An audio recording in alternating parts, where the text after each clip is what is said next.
Bila dengar ada majlis ilmu, dia nak pergi. Okey, dipermudahkan ke majlis ilmu dan diteruskan, dijaga ketaatannya kepada Allah. Okey, sama ada dia dalam keadaan senang, dalam keadaan kaya raya, dalam keadaan susah, dalam keadaan tersepit, dalam keadaan sakit, dalam keadaan sengsara, tetap menjaga ketaatannya dengan Allah. Kita baru demam sikit tak solat dah. Macam mana kita nak kata saya cinta Allah? Ini kekuatan yang nak diangkat. Orang yang cinta Allah, dia beribadah itu merasa sangatlah nikmatnya. Allah bagi dia rasa nikmat manisnya. Ya Allah. Okay, seorang ulama kata, aku solat 60 tahun. Setelah 30 tahun aku solat, baru aku rasa manisnya solat. Kita dah rasa ke belum manisnya solat? Nak buat solat solat wajib yang kita mula ba'diyah ba'diyahnya yang awal dan akhirnya. Okey. Qabliyah, ba'diyah, kemudian tambah lagi lah pula dengan witir, tambah lagi dengan semua benda lah yang kita nak buat. Tambah dengan duhanya, zikirnya. Ini kekuatan.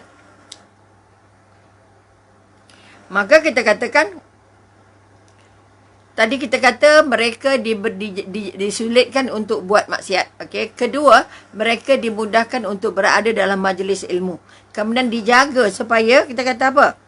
Dalam apa keadaan pun. Sekarang ni kita dalam PKP. Duitnya sikit, jalannya sikit, geraknya sikit. Rasa bahagia ke tidak? Kenapa rasa berkurung di rumah sengsara? Bermakna rumahnya penjara. Kenapa dia tidak betah di rumah? Kerana sudah tak pernah duduk di rumah dengan baik. Dia duduk di rumah sebagai hotel aja. Dan balik kerja, mandi, pakai baju, keluar balik. Balik, mandi, pakai baju, keluar balik. Ataupun kita kata dia buat rumah dia macam restoran. Balik, makan, mandi, tukar baju, jalan. Balik, makan, mandi, tukar baju, jalan. Tu hotel lah tu. Hotel dan restoran sahaja. Tak jadikan rumahnya tempat ibadah. Sekarang Allah tentak kita. Jadikan rumah kamu tempat yang paling berkah. Jadikan rumah kamu tempat ibadah. Jadikan rumah kamu tempat berimam. Jadikan rumah kamu tempat tutup aurat. Jadikan rumah kamu sebagai musallah. Ni kekuatan ni. Jadi kalau orang yang sudah dimudahkan Allah dapat ilmu, dia akan tak jaga ketaatannya dengan Allah, hubungannya dengan Allah, tak kira situasi apa pun. Sebab itu Sayyidina Umar ketika sudah ditikam pun, sudah dibalut dengan kain serbannya lukanya, tetap dia bertanya dengan jemaahnya, dah solat subuh ke belum? Siapa jadi imam? Solat subuh. Padanya nak mati dah, tapi tetap mengingatkan. Tetap mengingatkan solatnya. Bayangkan, kita baru pening kepala, kena migraine je, tak ingat dunia dah. Okey, ini kekuatan. Sebab itu kita kata, Imam Ahmad kata,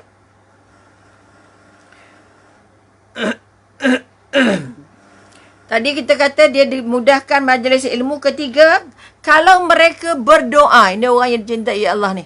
Kalau mereka berdoa, pasti Allah makbulkan. Mesti Allah tunaikan. Sama ada dalam masa yang dindak, atau masa yang Allah cepatkan, atau masa yang Allah lambatkan. Sama ada Allah tunaikan doanya itu di dunia, ataupun ditunaikan Allah di akhirat. Tetap Allah tunai. Sebab itu Allah janji apa?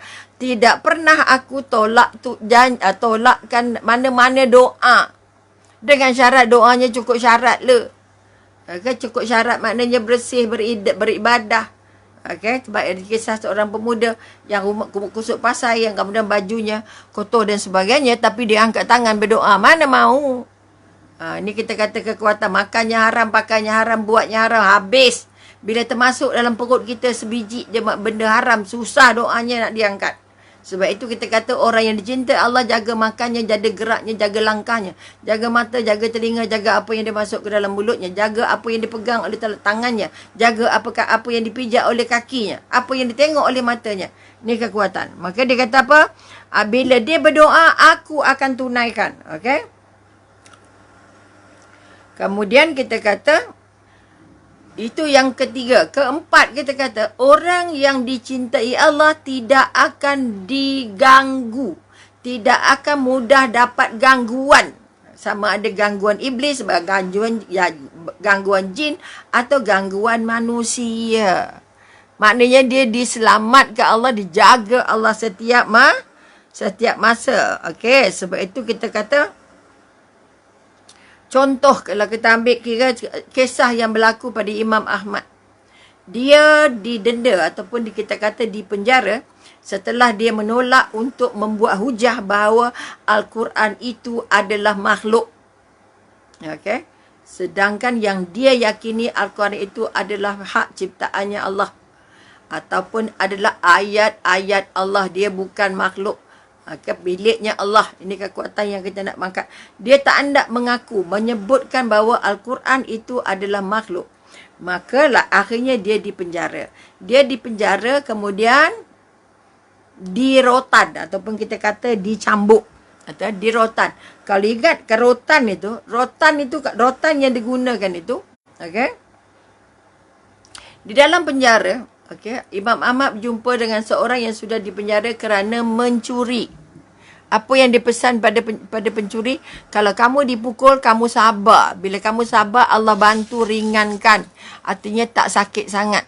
Kalau ikutkan kayu pemukul itu, kalau pukul gajah pun mati. Tapi kalau kamu dibantu Allah, kamu dipukul dengan cambuk itu, tidak memberi kesan yang sangat besar. Itu sebab sabar kalau kamu dicambuk. Ketika nak Imam Ahmad dipukul ataupun dicambuk ataupun kalau kita kata sekarang disebat gitu. Disebat, akhirnya tali pinggangnya putus. Pengikat pinggang seluarnya putus. Apa yang Imam Ahmad kata? Ya Allah, ya Tuhanku, okey, tolong tutup aurat aku. Imam Ahmad dia orang yang jelah kita kata salah seorang imam kan, Imam Ambali. Tolong tutup aurat aku, jangan sampai aurat aku terbuka. Ketika dia disebat itu, terputus.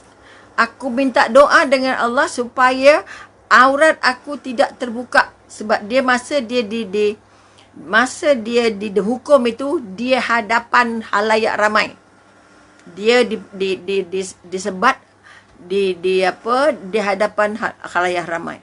Bayangkan Imam Ahmad kalau buat kuliah. Okey.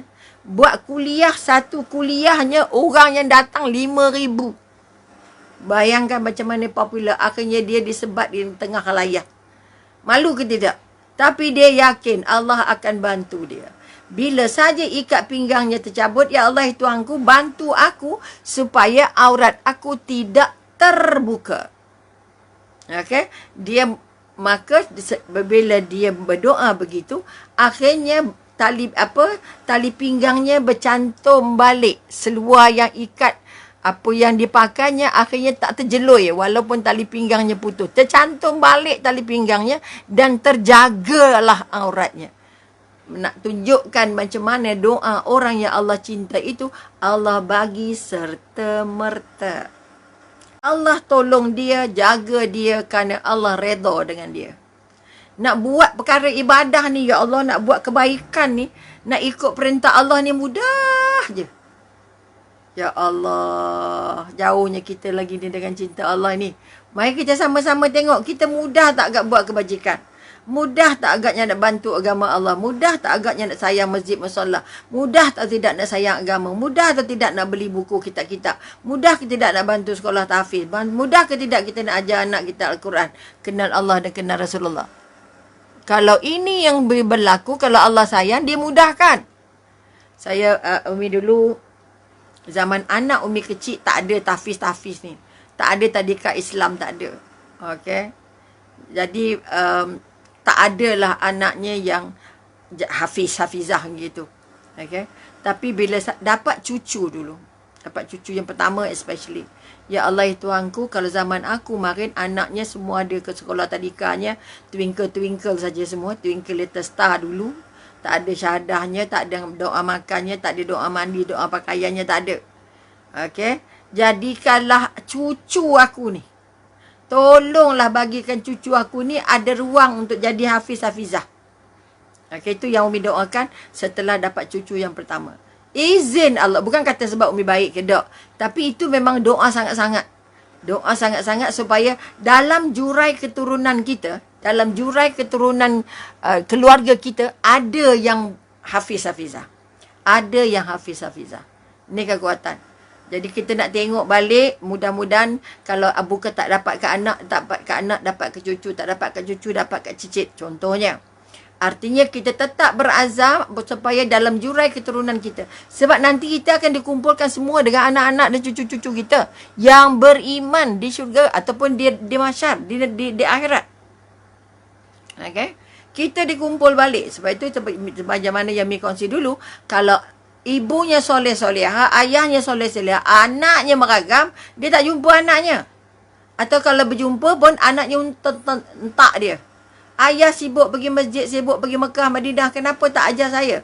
Kenapa tak ajak saya? Kenapa tak tunjuk saya? Kenapa tak didik saya? Kenapa biarkan saya pakai tengok WhatsApp lama-lama? Kenapa belikan saya iPod sampai saya leka untuk baca Quran? Ini kekuatan-kekuatan ni.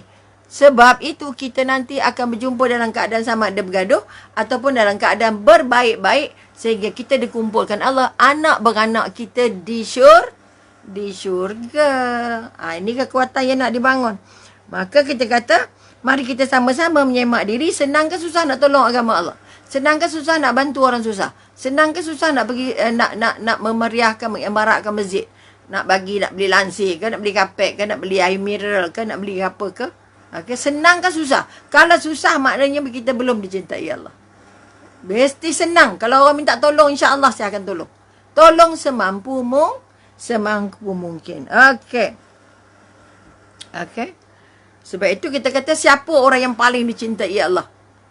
Tak lain dan tidak bukan adalah Jibril. Okey, sebab itu Jibril jadi orang terakhir, jadi makhluk terakhir yang akan dicabut nyawanya dan akhirnya malaikat maut mencabut dirinya sendiri. Okey. Jibril dipanggil Allah untuk menceritakan. Okey.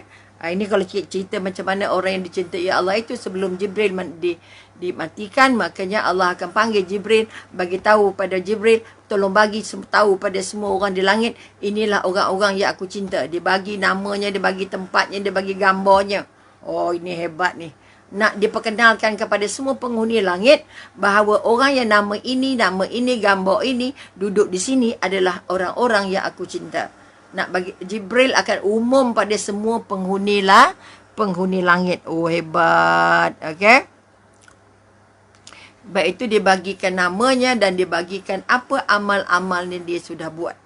Jadi sekali lagi, kalaupun ada ayat mengatakan bukan amal yang jadi kita masuk syurga, tapi amal menjadi tali untuk kita mengakui bahawa kita ada Allah, kita ada Rasulullah.